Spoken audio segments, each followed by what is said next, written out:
from the plane from Kenya to New York. As she walked into JFK Airport, her whole world changed instantly. She was fascinated by the people she saw at the airport. She was staring at people, fascinated by the diverse crowd of people and bustling energy of the American airport. The efficiency and pace of everything felt overwhelming, yet exhilarating to her. As soon as she stepped out of the airport, she was hit by the cold and breezy wind. Akot screamed and ran back inside the airport, shaking. Hey, Akot screamed. Why didn't the agency I bought the traveling ticket not tell me it was winter in America? I would have brought some jackets and sweaters. She was shivering and staring at the snow.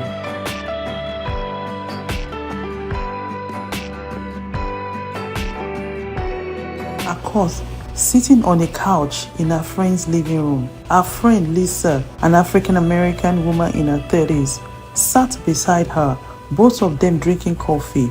Lisa said to her, "So, Akot, you've been in America for what, 6 months now? How is it going?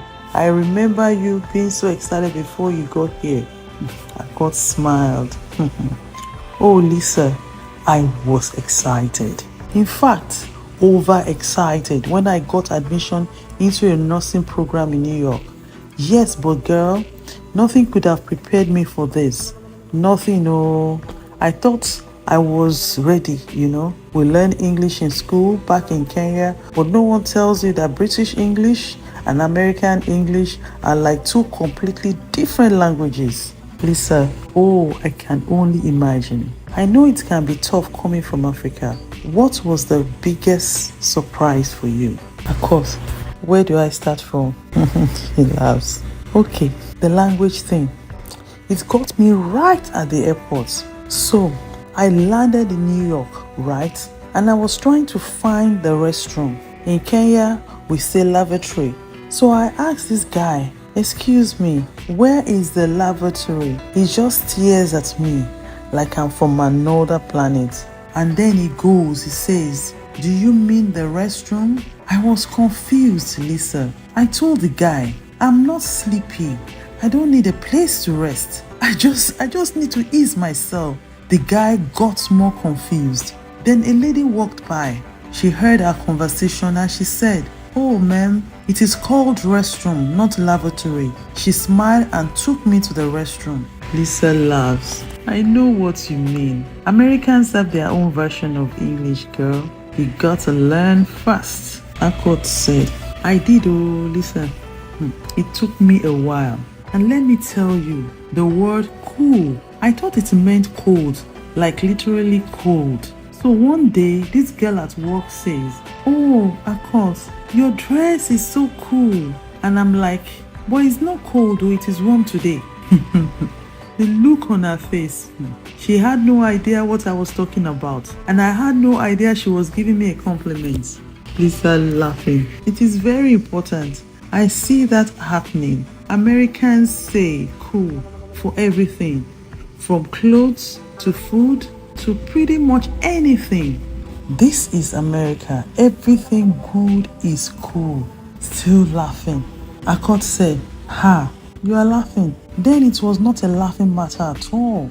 People need to study the country they are traveling to before they embark on their journeys. It is very important. But at first, it was so embarrassing. And don't get me started on other words like jumper. In Kenya, a jumper is a sweater. So one day, I tell someone, I'm wearing my jumper today.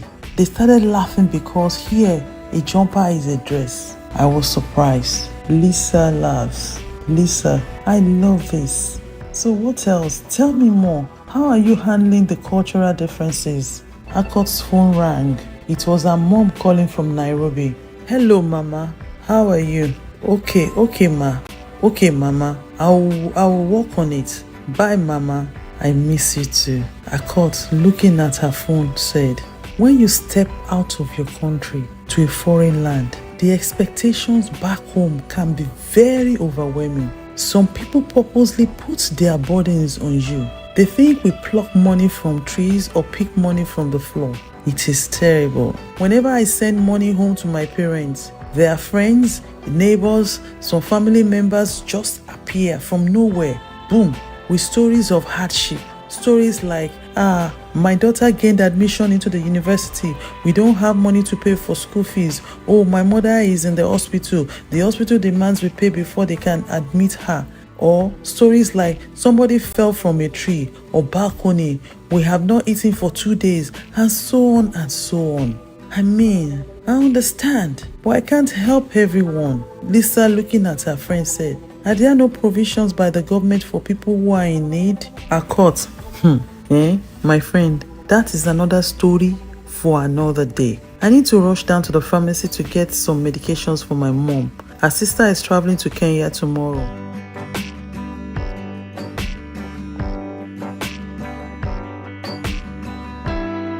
Akot got inside a cab. She remembered her first Thanksgiving dinner experience. She was so unprepared. Back home in Kenya, Kenyans don't have a day out of the 365 days of the year dedicated to Thanksgiving. So one day, she was checking her email at work and saw people talking about this thing called Turkey Day. She thought it was some kind of turkey festival or event where people celebrate turkeys or something. And everyone was like, are you excited for Thanksgiving? So she got invited to this Thanksgiving dinner, and she was nervous because she had never seen a turkey up close before. Kenyans don't eat turkey. They eat chicken, goat, beef. Yes, but turkey, no. So I arrived at the Thanksgiving dinner, and there was a giant roasted bird in the middle of the table, and people were passing around dishes she had never heard of. Stuffing, cranberry sauce, mashed potatoes. She didn't even know what to do, so she just smiled and nodded. And then when it was time to eat, everyone was saying what they were thankful for. In her head, she was like, am I thankful for surviving this confusion? She didn't even know what to say,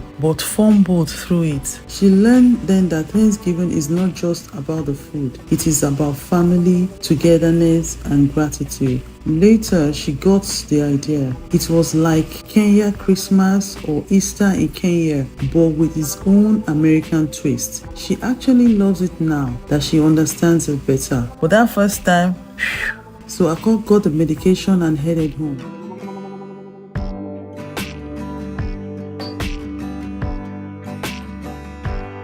Later, Lisa called her to check on her. Akot said, thanks, I'm home now, just staring at the wall. Lisa asked why. Akot said, I miss home. You know, in Kenya, my mom has 2 house helps who help her at the store, and the other runs errands for her. I'm here doing everything by myself, for myself and for other selves. Lisa burst out laughing. What is other selves? Akot said, laughing, other people. I miss home. People don't understand. I miss my family. I miss my native dishes. I miss the smell of flowers, plants, the festivals. Then Lisa said, I feel you. I'm from Beaumont and I miss home a lot. I'll go home for Memorial Day holiday and we'll see everyone again, said Lisa. Akot, oh, Memorial Day, that was another one. Back in Kenya, we don't have a holiday quite like that. So when I saw everyone going all out, barbecues, parades, parties, I didn't know what it was about.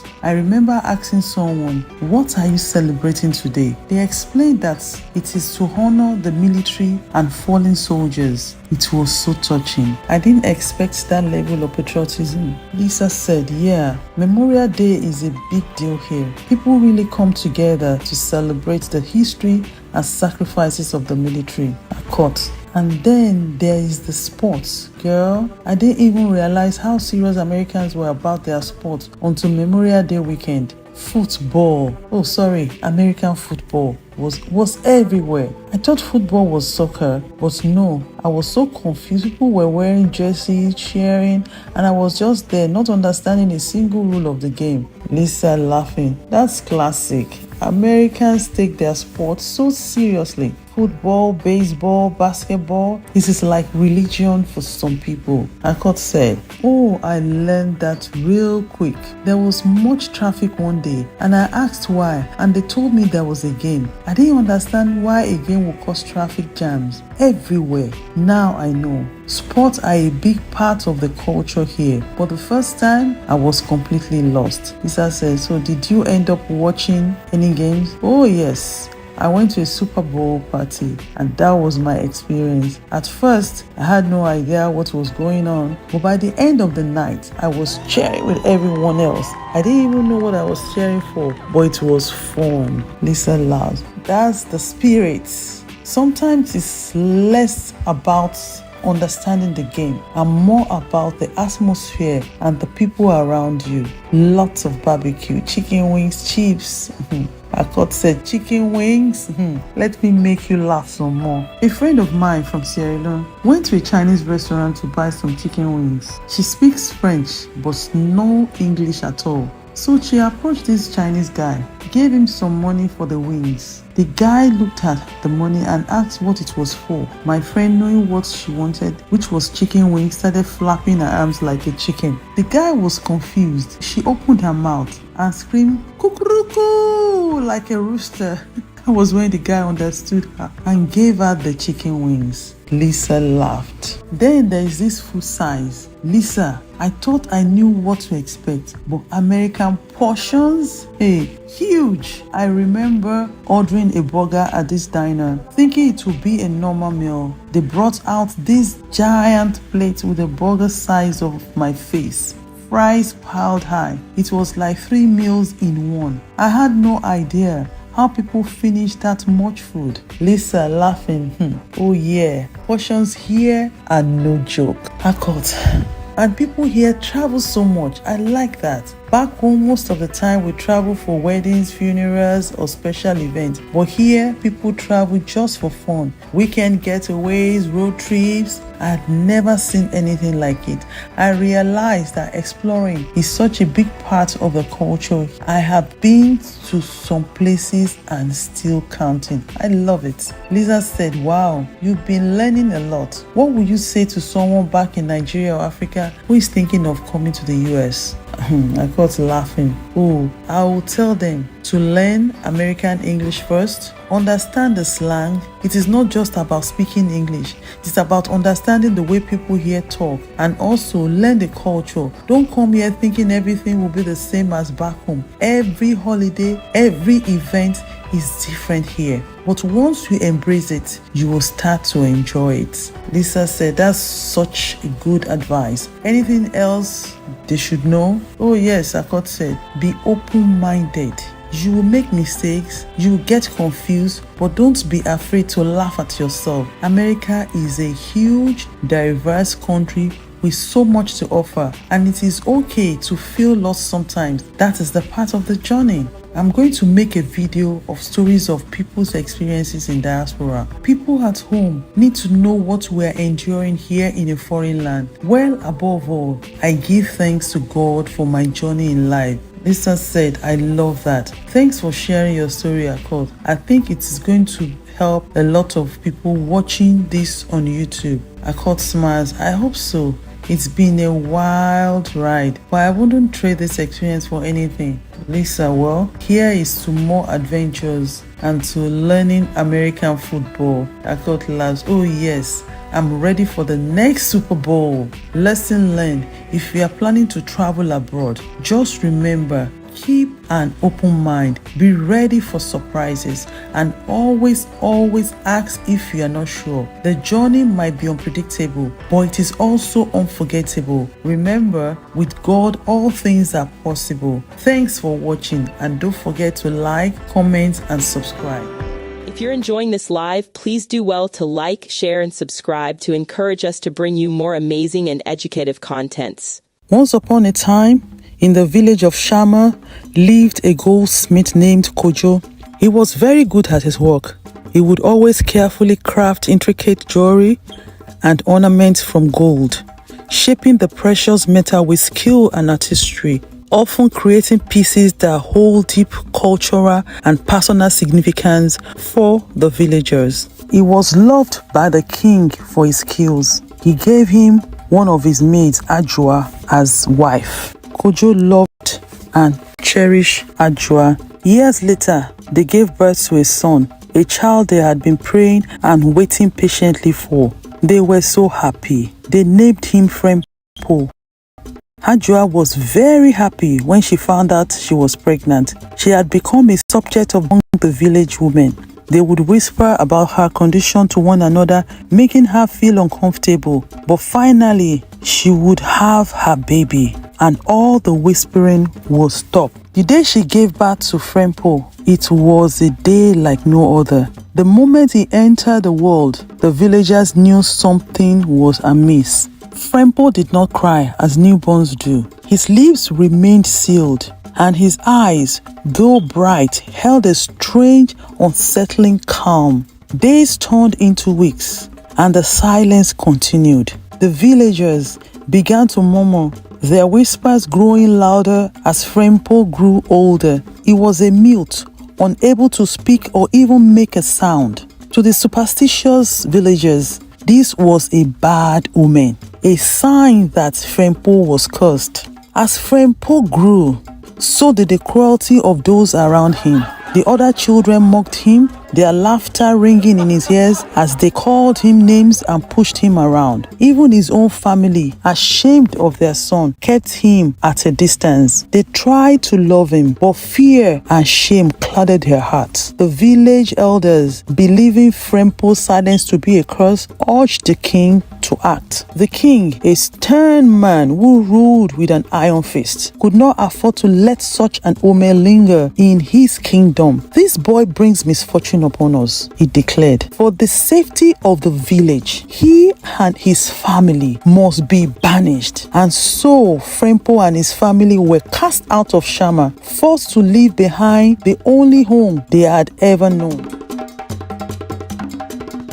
They traveled for days through thick forests and across rivers until they came upon another village called Tongo, far from the one that had rejected them. This village, though weary of strangers, allowed them to stay. In the village of Tongo, Frempo's silence was met with curiosity rather than scorn. He worked hard to support his family, his strong hands and quick mind earning him respect. But despite this, he remained an outsider, his heart heavy with the pain of his past. Tongo was a wealthy village. The village was known for its rock formation and caves. Years passed and Frempo grew into a tall, strong young man. His silence had become a part of him, a shield that protected his heart. But deep within, a storm was brewing, a force he could not yet understand. When Frempo turned 21, a great danger loomed on the horizon. A rival tribe known for their ruthlessness had set their sights on Frempo's new village, Tongo. The villagers, though brave, were no match for the approaching enemy. Fear gripped their hearts as they prepared for the inevitable. Frempo watched as the villagers armed themselves with spears and shields, their faces edged with worry. He wanted to help, to protect the people who had given him and his family a home. But what could he do? He felt useless. As the warriors stormed the village, something inside Frempo snapped. A surge of energy, unlike I had ever felt, coursed through his veins. Without warning, he opened his mouth and screamed. A scream filled him within 21 long years. But this was no ordinary scream. It was a sound that resonated with the earth itself. A cry that seemed to shake the heavens. The ground trembled. The air crackled with energy. And then, from Frempo's mouth emerged giants, towering beings, their eyes burning with an ancient fire. The giants, summoned by Frempo's scream, rose to their full height over the enemy warriors. With a single gesture, Frempo commanded them, his silent voice now with the most powerful weapon of all. The giant roared and charged forward, their massive footsteps shaking the earth. The enemy, once so confident, now fled in terror as the giant attacked them. The battle was over almost as soon as it began. The giant, under Frempo's command, drove the invaders from the village, leaving behind a trail of destruction. But the village was safe, its people saved by the power of the silent warrior. As the dust settled, the villagers stared in awe at Frempo, who stood in the center of it all, his chest heaving from effort. He was no longer just the mute boy who had lived among them. He was a warrior, a protector, a legend. From that day on, Frempo was revered as the silent warrior of Ghana, the one who had saved the village with the power of his voice. His past, filled with pain and rejection, was now a distant memory, overshadowed by his newfound purpose. Though he still could not speak, Frempo had found his voice in a way no one could ever imagine. In the village of Shama, word traveled swiftly. It was said that in a far-off village, a young man named Frempo had performed an ancient feat, saving an entire community from destruction. This news reached the ears of the king of Shama, who sat on his ornate throne, surrounded by elders. The king, who had once banished Frempo and his family from Shama, listened intently as his trusted messenger recounted the tale. "My king," the messenger began, "Frempo, the boy we cast out so many years ago, has become a warrior of great power. He summoned giants from the earth and defeated a tribe of invaders single-handedly." The king's heart, once hardened by fear and superstition, now ached with regret. Now he realized the grave mistake he had made. The king rose from his throne, his voice filled with determination. "We must bring Frempo and his family back to Shama,"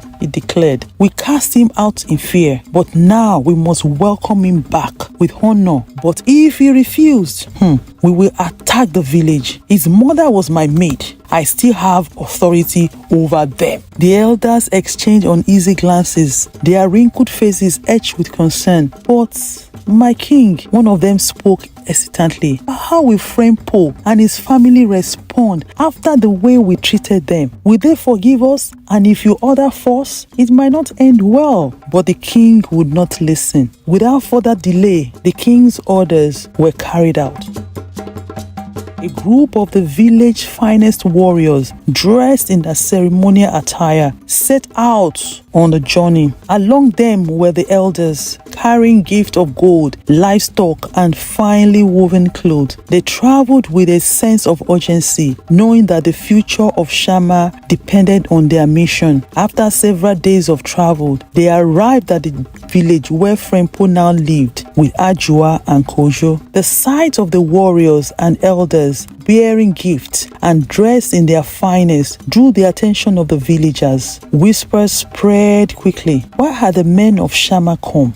Frempo, who had been walking in the fields, stood tall as the dead approached, his heart raised, but his face remained calm. He recognized one of the men of Shama, and the memories of his past, the pain of rejection, came flooding back. Yet, Frempo's soul had grown strong, and he had found peace in his new life. The elders and the warriors stepped forward and bowed deeply before Frempo and his family, a gesture that shook the onlookers.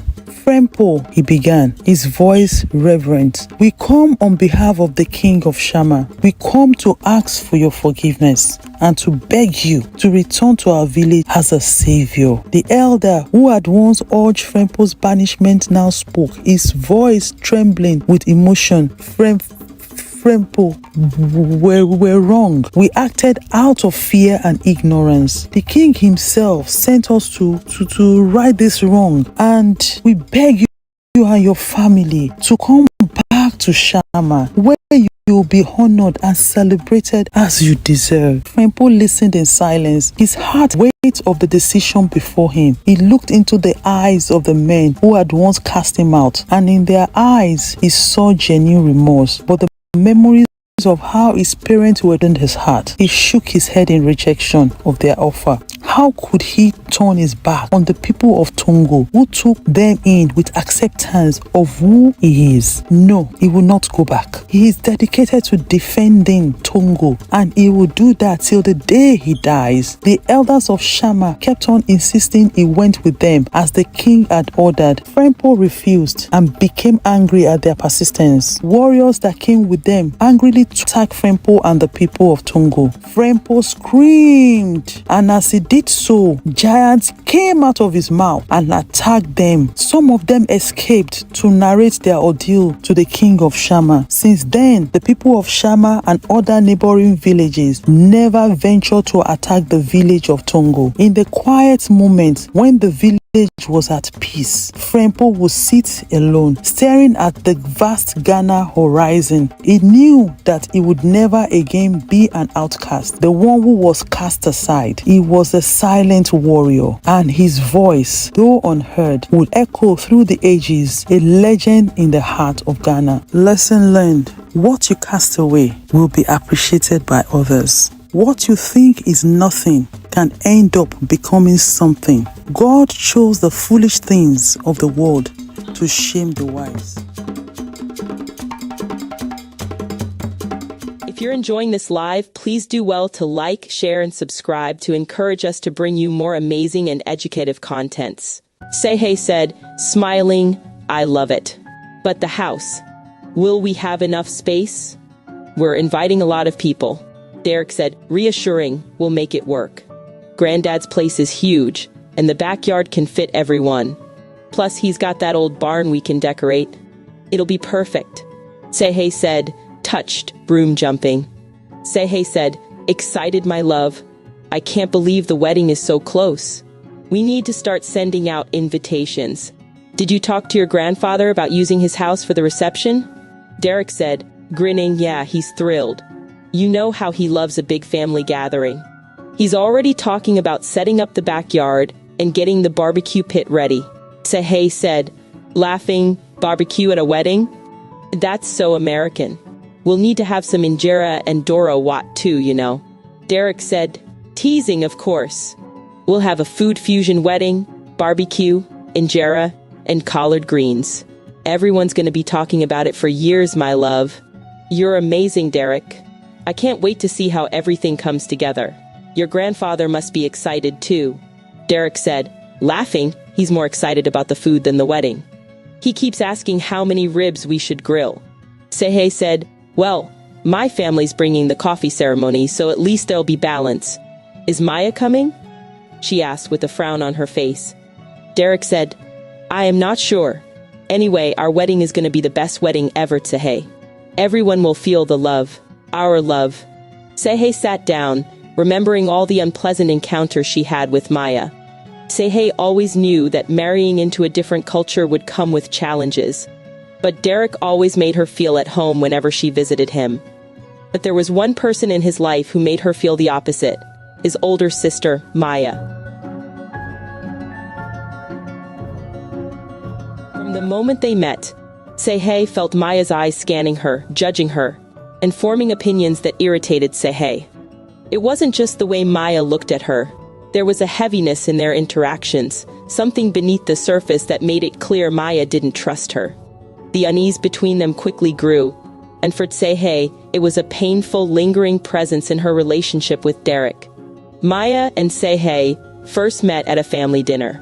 Derek was excited, bringing Seihei to meet his family, and Seihei, dressed in her traditional Habesha chemise, had tried her best to fit in while staying true to her roots. The white flowing dress and gold embroidered design made her stand out in a room filled with people in casual modern clothing. Seihei had hoped her appearance would be a sign of respect, but the moment she walked in, Maya's sharp eyes locked onto her, immediately analyzing every detail. Seihei nervously adjusted the hem of her dress as she approached Maya. She greeted her with a smile, extending her hand. Seihei said, softly, hi, it's so nice to finally meet you. Derek talks about you all the time. Maya looked at her hand, hesitating for just a moment before shaking it. Her smile was thin, more out of obligation than warmth. Maya said, A little too coolly. Oh, does he now? Sehei felt the tension instantly, and the evening didn't get any easier. Throughout the night, Sehei noticed how Maya kept glancing at her, watching her every move. When Derek's mother asked Sehei about her life in Ethiopia, Sehei explained proudly about her culture, her upbringing, and her journey to America. She tried to answer every question with grace, even though she felt Maya's eyes boring into her. Maya said, chuckling softly but loud enough for everyone to hear, "Wow, your accent is so strong. It must be hard for people to understand you sometimes." The room went silent. Sehei looked down at her plate, trying to maintain composure. Derek shot his sister a look, but Maya just shrugged, unbothered by the tension she had caused. Derek said, "Softly, Maya. Come on." But the damage was done. Sehei had come to this dinner excited to meet Derek's family, but now, all she wanted was to disappear. Maya said, smirking during one gathering. "So Sehei, are you planning to stay in the US for good? I guess getting married makes that a lot easier, huh?" The implication was clear. Maya thought Sehei was only marrying Derek for a green card. It was a hurtful assumption, one that Sehei had tried to brush off, but it weighed on her. The idea that someone, especially Derek's sister, could think she was using him for something as transactional as citizenship, cut deep. That evening, after another tense family dinner, Sehei broke down in tears as she and Derek drove home. Sehei said, sobbing, "Why doesn't she like me, Derek? What did I do wrong?" Derek, his hand resting gently on her knee, sighed deeply. He had always been the peacekeeper in his family, but now he felt torn between the two women he loved most in his life. Derek said, trying to comfort her, "You didn't do anything wrong, my love. Maya's just stubborn. She's protective of me, and I think she's worried about things that don't even make sense." Sehei said, wiping her tears, "She thinks I'm only with you for papers. She thinks I'm using you." Derek clenched his jaw, anger flaring in his chest. He hated how Maya was making Sehei feel. In his eyes, Sehei was the most genuine, loving person he had ever met. He knew her heart, and he knew that Maya's assumptions couldn't be further from the truth. Derek said, firmly, "Maya doesn't know you like I do. Don't let her get in your head. I'll talk to her. This has to stop." But talking to Maya was easier said than done. Every time Derek tried to address the issue, Maya brushed it off, claiming she was just looking out for him. Maya said, defensively, "See, I want the best for you. I'm just making sure she's the real deal, Derek. I don't want you getting hurt." Derek said, frustrated, "Are you insinuating that Teshe is not the best for me? You don't know her like I do. She loves me, Maya, and she's not using me. You need to stop this idea you have in your head. Your jokes and the comments hurt her." Maya folded her arms, clearly unconvinced. For her, this was more than just about Sehei. It was about her fear of losing her brother to someone she didn't understand. One weekend, Maya visited. Sehei was in the kitchen with excitement, preparing a traditional Ethiopian meal that Derek loved so much. The kitchen was filled with the rich aromas of berbere spice and injera. Sehei was happy. Cooking was her hobby, hoping to share a piece of her culture with Derek. But a knock on the door changed everything. Maya, however, wrinkled her nose the moment she stepped into the house. Maya said, fanning the air, "What is that smell?" Sehei turned from the stove, her heart sinking. She had worked hard on this meal, wanting it to be a gesture of love, but Maya's reaction felt like a punch to the gut. Sehei said, softly, "It's Doro Wat. It's one of our traditional dishes." Maya walked over to the pot, peering inside with mild disgust. Maya said, shrugging, "I guess it's an acquired taste." Sehei bit her lip, trying to hold back the frustration building inside her. She had tried so hard to bridge the gap between her and Maya, but every attempt felt like it was being shot down. That evening, as they sat around the dinner table, Derek eagerly dug into the food, complimenting Sehei on her cooking. Maya, on the other hand, pushed her plate around, barely touching the meal. Derek said, smiling at Sehei, "This is amazing, my love. You really outdid yourself." Seihei smiled, but it was tinged with sadness. She could feel Maya's disapproval from across the table. The tension finally boiled over during the wedding preparations. Seihei had been working hard to make sure everything was perfect, but Maya had been critical every step of the way. Maya said, casually Tsiha, struggling to pronounce her name. Tsheh await Seihei. She corrected Maya. She is not available for her drama today. Are you going to wear one of those big traditional dresses at the wedding? You know, it's going to look a little outdated, right? Said Maya. Seihei froze.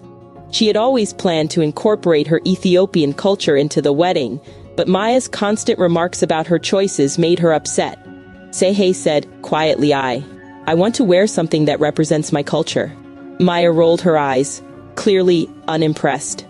Maya said, laughing lightly, I just don't want you to embarrass yourself, Seihei. This is America. People don't really get all that traditional stuff. That was the last straw. Seihei had tried to keep the peace, to be respectful of Maya's opinions, but now she couldn't hold back her hurt any longer. Seihei got up angrily, charged towards Maya, giving her a loud slap on her face. Why do you hate me so much? I've done nothing but try to be a part of this family, and all you do is tear me down. I'm not using Derek, I love him. I'm not trying to change who I am, but I've tried to meet you halfway, and it's never enough. The room went silent. Maya looked taken aback, as if she hadn't expected Seihei to confront her so directly. Derek, standing nearby, stepped in between them, his expression filled with frustration and hurt. Seihei continued angrily, oh. She was very, very angry. She had reached her breaking point. For months, she had tried to be patient with Maya, brushing off the jabs and ignoring the sideways comments. Seihei said, voice trembling but firm, I don't know what I did to make you dislike me, but I've had enough. You've made it clear you think I'm here for papers, but let me tell you something. I'm already a citizen of this country. My family moved to the US when I was a child because my father's job brought us here. We lived in DC for years before we went back to Ethiopia when his contract expired. I didn't come to America to get anything from anyone. I was raised here, and I'm proud of where I come from. Maya stood, arms crossed, but there was a moment of surprise on her face. Seihei continued, pouring out her emotions. Seihei said, and about my accent? You make fun of it as if it's something to be ashamed of, but let me tell you, this accent is a part of me. Everybody, every nation in this world has an accent. You have an accent. My accent is my heritage. You should appreciate and cherish every accent from the motherland, which should be a reminder of how your forefathers that were brought here used to speak. It's the language of my ancestors. Twisting my tongue the way I do reminds me of the pride and resilience of my people. You might not understand it, but I wear it with honor. Just because I don't sound like you doesn't mean I'm any less of a person, or that I'm trying to fit into some mold you've created for me. Her hands shook slightly as she spoke, but the words flowed from her heart. Seihei said, and the food you can't seem to handle, the spices, the smells, it's all part of our culture. The natural spices we use aren't just about flavor, Maya. They're medicinal. They heal and nourish the body in ways you might never know because you don't take the time to understand. You don't have to like it, but you do have to respect it. Just like I've tried to respect your culture, even when it's been hard. The room fell silent, the weight of Seihei's words hanging in the air. Maya opened her mouth to respond, but she couldn't find the words. For the first time, she seemed to realize the depth of her hurtful comments. Seihei's eyes were filled with tears, but her voice remained steady. Seihei said, Derek is not a property that you owe, and that is the way you see him. Then the moment he puts the ring on my lovely-looking finger, he has become my property. Is that clear? Or do you want me to repeat myself? I love Derek, and I want to be a part of this family. But I won't keep quiet while you tear me down for being who I am. With that, Seihei walked out of the room, leaving behind a stunned silence. Derek said, looking at Maya, that serves you right, that was the last time she saw Maya. Derek said, Mom is waiting for us. Snapping Seihei out of her flashback moment. She grabbed his hand and off they went to see Miss Thomas, Derek's mom. Miss Thomas, Derek's mom, walked into the living room smiling warmly, telling everyone of tea how excited she is about the upcoming wedding. So, Sehei, have you heard of jumping the broom on your wedding day? Sehei looks puzzled. Jokingly, I've heard of jumping for joy, but jumping the broom? I don't understand. Is this how weddings start here? The room chuckles lightly, but her smile fades as she looks at Derek for clarification. Derek said, playfully nudging her, babe. It's an old African-American tradition. We jump the broom at the end of the ceremony. It's a symbol of starting a new life together. Sehei's brow furrows. She glances at her mother, who is wearing a disapproving expression, her head tilted slightly as she frowns. Her father, stern yet composed, crosses his arms in silence. Sehei's mother said, with a thick Ethiopian accent, we do not jump over brooms in Ethiopia. We sweep the floor with a broom. So I don't understand. Do you disapprove of my daughter marrying your son? The room grows tense as the cultural divide begins to emerge. Miss Thomas said, attempting to soften the mood, oh no, we loved Saya, she is such a sweet girl. I am sorry that we did not tell you about this before. Jumping the broom, as it is called, started many generations ago. Miss Thomas said dramatically, back when our people were working on the farm, they didn't have the freedom to marry the way others did. They couldn't go to a church, couldn't wear fancy dresses, but love found a way. Instead of a minister or vows, they'd jump over a broom as a sign of their union. It was all they had, but it meant everything. Sehei listens intently. Her expression softens, touched by the story, but she still hesitates. Sehei said, thoughtfully, that's beautiful. But in Ethiopia, we don't have that history. We have different traditions like the coffee ceremony, where family comes together to bless the union. It's sacred to us. Sehei's mother nods approvingly, while Derek looks caught in the middle, his heart pulling between both worlds. Derek said, softly, I get it, love. But this is a big part of my family, just like your traditions are for you.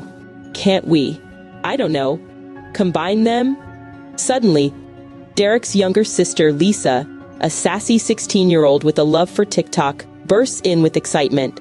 Lisa said, twirling, why not jump the broom while having the coffee ceremony? You know, sip, then jump? Ethiopian American style. The tension breaks with laughter. Even Sehei's parents crack a smile, though her father remains silent, thoughtful. Sehei said, sniffing the air, now this smells like unity. The food. Not so sure about the broom yet. Derek grins, handing her a plate of injera. Derek said, laughing, if we can make Doro Wat and fried chicken work together, I think we can handle the broom. The big day has arrived. The venue is a blend of cultures, African-American decorations mingled with Ethiopian fabrics and colors. In one corner, there's an elaborate coffee ceremony setup. In another, a broom rests near the altar. The wedding day was filled with joy and laughter. The wedding day buzzed with joy as relatives from both sides mingled, laughing and dancing to lively music. Derek's family embraced Ethiopian traditions, trying spicy dishes with excitement, while Sehei's relatives admired the colorful decor. Laughter echoed, children played, and the air was filled with love and celebration. Sehei, looking stunning in her wedding gown, stands at the entrance. Her heart is racing as she approaches Derek, waiting for her at the altar, grinning with love. Sehei said, whispering to herself, jump the broom. I can do this. Sehei looks at Derek, and with a deep breath, she smiles. Derek squeezes her hand, offering her a silent promise of support. Derek said, softly together. And with that, they both jumped the broom, laughter and cheers erupting from both families. As they land on the other side, Sehei's family steps forward, starting the coffee ceremony. Incense fills the air, and small cups of steaming coffee are passed around. Sehei's father said, lifting a cup to unity, to love, and to our children's future. The room erupts into celebration. Sehei and Derek, both relieved and joyful, share a kiss, surrounded by the warmth of both their cultures, united by love. laughing and celebrating together in the background, two worlds intertwined forever. Lesson learned: love and respect for each other's cultures can bridge even the widest gaps, leading to understanding and unity. Let us embrace our differences with love. If you're enjoying this live, please do well to like, share, and subscribe to encourage us to bring you more amazing and educative contents. She looks different, Natasha screamed. New Orleans, a city known for its distinctive music, the sound of jazz playing down the street, people dancing and singing to the beat, the aroma of Creole cuisine fill the air, people getting ready for the upcoming Mardi Gras, a night of joy, happiness, and celebration with people and visitors, tourists admiring the beauty of the festival.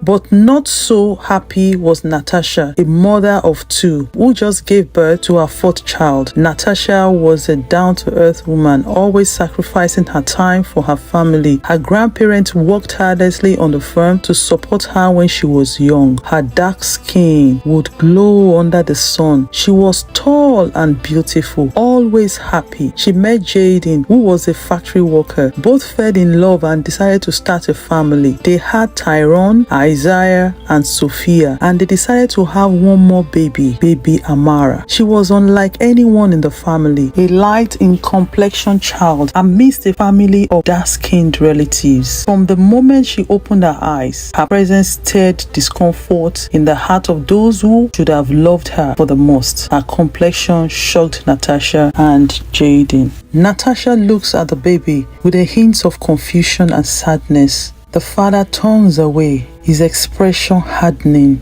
Natasha whispering, "Why is she so different?" Jaden coldly, "She must have been switched." But this was not so, because Natasha was the only woman in labor at the hospital on that day. And so, from the day she was born, Amara was marked, not with love, but with suspicion. Even her own father refused to hold her, convinced that she was the result of someone's unspoken betrayal. She would be left alone to fend for herself. Even her grandmother did not see her as a member of the family, except for her grandfather, who saw her as a special gift from God. Amara's siblings refused to share her toys with her, and oftentimes always chased her out of their rooms. Amara would cry and cry, always sad and never understanding why she was treated with such hostility. She would look at herself and would begin to scratch her skin to see if it would change to her family skin tone.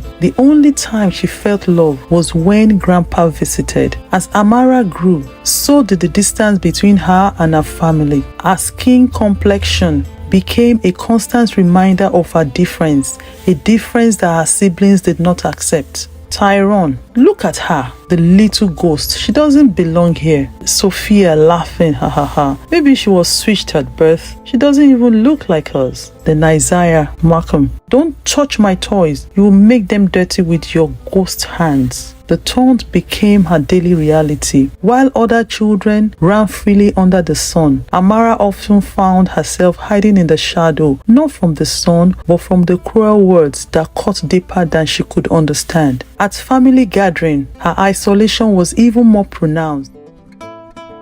Once, during a family photo, she was desperately placed at the edge of the group, half out of the frame. Her mother's whispered instructions to the photographer still echoed in her mind. Her mother said, "Make sure she doesn't stand out too much. She's not part of this family." In her mind, this was another person's daughter. "Look, it is the ghost girl. Let's see if she disappears in the sunlight." Another child said, "Maybe she's a vampire. Run before she bites you." The children ran away, leaving Amara standing alone, tears welling up in her eyes. Amara cried and cried. She was lonely. Even the neighborhood children saw her as an outsider, someone to be ridiculed rather than befriend. She struggled to endure the pain, hardship, and rejection which persisted every day. Her schoolmates would chase her down the street, take her snacks, and beat her up because of her skin tone. School, a place meant for learning and growth, became a battleground. Amara's skin tone made her a target for ridicule and being talked down at. Dark complexion classmates saw her as an outsider, someone who wouldn't belong. A student said, "Hey, light bright, think you are better than us?" Another one screamed, "Go play with your own kind." "Oh, wait, you don't have any." Amara's eyes fill with tears, but she holds her head high and walks away, trying to ignore the laughter that echoes behind her. No matter how hard she tried to fit in, Amara was always reminded of her difference. One day, in the school cafeteria, Amara sat down at a table with her lunch tray, but the students nearby quickly got up and moved away as usual. "Don't sit near her. It is like she's contagious." Then the other students whispering, "I bet she bleaches her skin to look like that. It is so fake." Amara lowered her head, trying to disappear into the crowd. The teacher had tried to stop them from treating her badly, but nothing worked.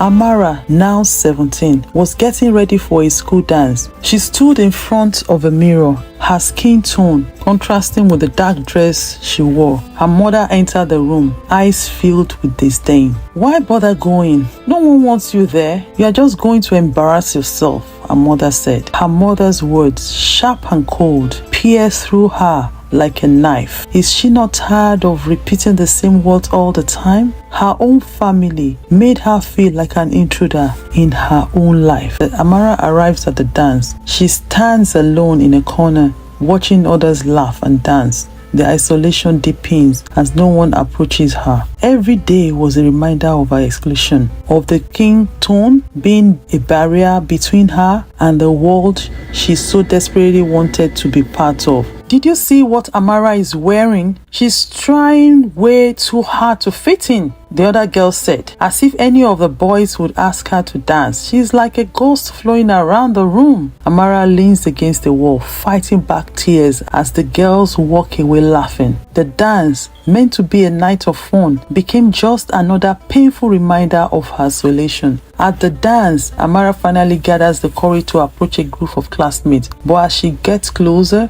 they abruptly disperse, leaving her standing alone once again. Even in a room full of people, Amara was utterly alone. One day, the principal of the school announced that the school will be shut down for lack of funding because it serves only the low-income families. Parents were angry because the only school left in the city would be a private school and there was no way they could afford this. All the children were sad, including Amara. This was the only high school in their town. If the school was to close down, none of them would be able to go to college. 2 weeks later, the principal received a letter from the government that the only way the school would remain open is if the school participates in the state's spelling zeal competition and wins. The worst part was that they only had 3 days to practice for the competition. "What?" screamed the English teacher. "That is impossible. It usually takes 3 to 4 months to practice for this, but 3 days? No way, we can't do this." The students were sad. The teachers were fuming. They would have to start looking for job elsewhere. Amara loved reading. She would spend time reading to take her mind off her situation. One day, she walked up to the principal's office. She said, "Good morning, sir." Principal said, "Good morning." Amara said, "I want to go for the spelling zeal competition. I can do it." The principal said to her, "Are you sure you can do it?" Amara assured the principal. The third day, Amara and the school, accompanied by some students, set out for the competition. In the bus, no one spoke to her except the teacher. They got into the hall. Many students from other schools were present. Amara was nervous at first, worried about what people would say of her if she failed. At the end of the competition, her school came third. The position was not welcomed with excitement. People started raining negative words on her. Amara was sad. She felt rejected. All her effort to be appreciated for once had been dashed to pieces. The following day, the principal of the school received an email from the school district superintendent superintendent, stating that Louisiana 4 High School will no longer be shut down because of their unique performance at the spelling zeal competition. When this was announced to the whole school, everybody, including the parents, started clapping for Amara. A beautiful tiara was placed on her head. She was greatly celebrated because of her performance, cancelled the demolition of the school building. Her family respected and treated her with kindness. Lesson learned. The stone which the builder rejected has now become the chief cornerstone. Let us choose love. Love conquers all. And let us appreciate one another. And remember that it is good to say appreciative words to people. Have you appreciated your friends? Have you appreciated your parents? Please do so right now. Appreciate them no matter what. If you're enjoying this live, please do well to like, share, and subscribe to encourage us to bring you more amazing and educative contents. Emily, this is madness, her mother exclaimed, her voice trembling with emotion. You can't seriously think about leaving everything behind for some man from a village in Africa. What about your future, your career, your life here? Emily was no ordinary tourist. She has spent years studying anthropology and had a deep respect for the cultures she encountered. One day during her birthday party, a friend gave her a gift, a flight ticket to Kenya. She knew that Emily's desire was to observe the Maasai tribe of Kenya. Emily was happy and ready to go on this adventure. She was captivated by the beauty of the Maasai people, their colorful attire, and the grace with which they moved in harmony with the land. The next week, she took a flight to Kenya, was met with a colleague, Victoria, who had been studying the Maasai tribe for years. Victoria and Emily set out to visit the city of Isiolo. On their way, Emily saw 2 stray dogs. Being a dog lover, touched one of them, and all of a sudden, the dogs bounced on her and went for her legs. She screamed in pain. Some store owners quickly rushed to help her. Emily was rushed to the hospital in pain. She was given some medication and sent home. The following day, Emily and Victoria set out to go to Maasai village. When they got to the safari, Emily got down to take pictures. She loved wildlife. Unknown to her, a lion was watching her from afar, sighting her as a prey, moved slowly towards her. Emily heard some sounds coming from the bushes behind. As she turned, she found herself face to face with a hungry lion. She froze, couldn't scream, was just staring at the lion in shock. All of a sudden, she noticed a dark figure standing by the lion. It was a Maasai man wearing a red shuka. It was the most beautiful figure she had ever seen, dressed in Maasai traditional attire and holding a stick. The lion looked at Oloip and walked away into the bushes. Emily was relieved. She jumped on Oloip.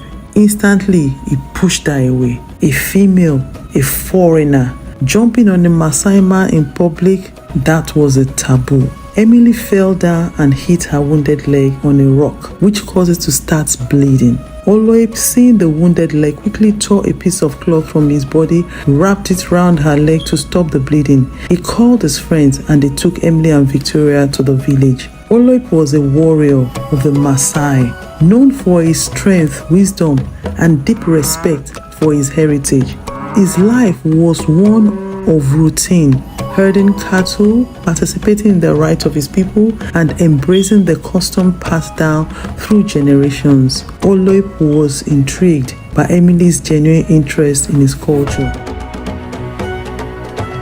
Emily, on the other hand, woke up to the sound of women in her room, whispering and giggling, intrigued by a stranger different from what they have ever seen in their lives. She got up to use the restroom. One of the Maasai ladies took her to the bushes, an open place nearby. Emily couldn't believe her eyes. No restroom? This was different from what she was used to.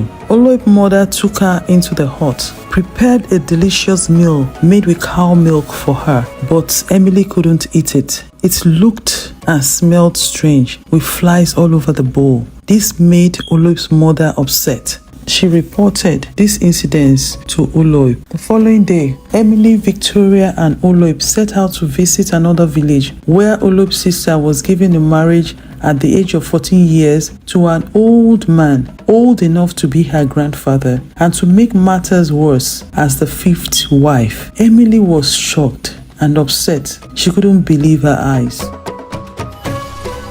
As days passed by, Oloib found himself often alone with Emily, talking late into the night under the vast Kenya sky. They spoke of their lives, the culture and traditions of the Maasai, and the vast difference between their worlds. Oloib shared the stories of his ancestors, while Emily spoke of her life in the United States, a world so different from his own. They both started seeing each other more often, and from there, having feelings for each other. A Maasai warrior and a foreign woman, it was unheard of. A love that defied tradition and expectations. Oloib's parents, particularly his father, who was a respected elder in the community, were deeply troubled by Emily and Oloib's closeness. They had always expected Oloib to marry a Maasai woman, someone who understood and respected their customs, someone who would bear children who would carry on the legacy of their people.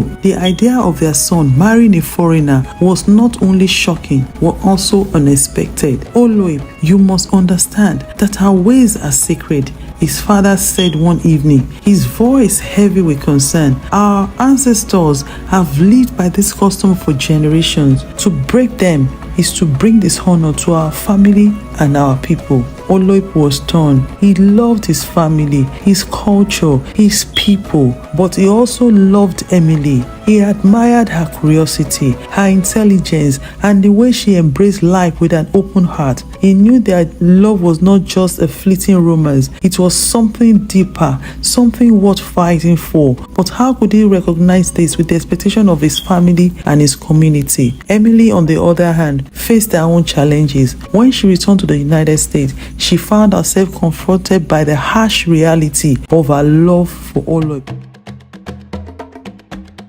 Her parents, who had always been supportive of her travels and her academic pursuits, were horrified when they learned of her relationship with a Maasai man. "Emily, this is madness," her mother exclaimed, her voice trembling with emotion. "You can't seriously think about leaving everything behind for some man from a village in Africa. What about your future, your career, your life here?" Her father was more measured, but his disapproval was just as clear. "Emily, you've always been independent, and we have supported you in all your endeavors. But this is different. You are talking about a life that is so far removed from everything you've known. Have you thought about the challenges you face, the cultural differences, the sacrifices you will have to make?" Emily had thought about all this, of course. She knew that life with Oloib would not be easy. One day,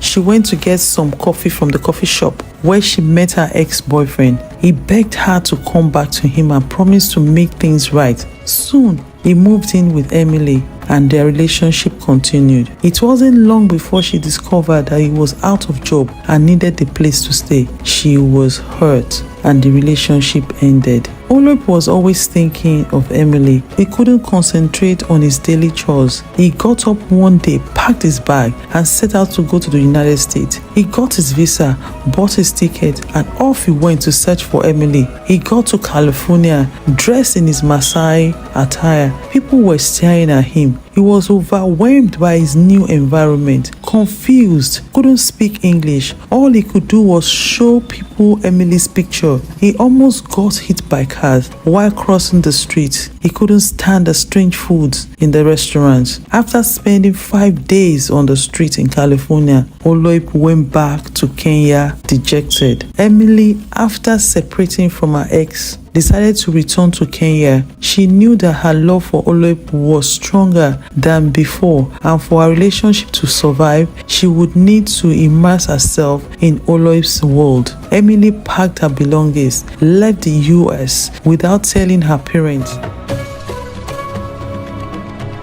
She got to Kenya determined to make their relationship work. The moment Oloip saw her, he knew in his mind he would have to make their relationship work. Emily began learning the Maasai language, participating in their daily routines, and trying to understand the customs that were so important to them. She discovered that menstruation was a taboo discussions among the Maasai girls and women due to their culture.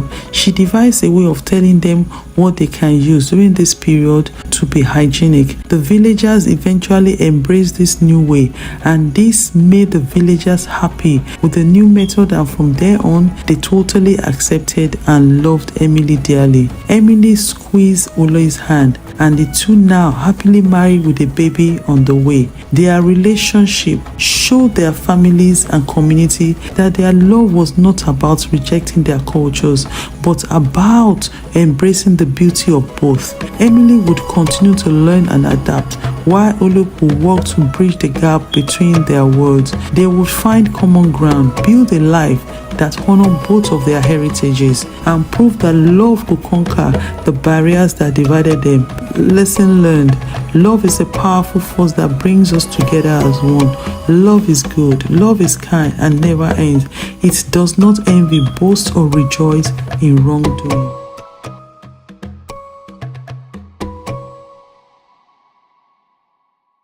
If you're enjoying this live, please do well to like, share, and subscribe to encourage us to bring you more amazing and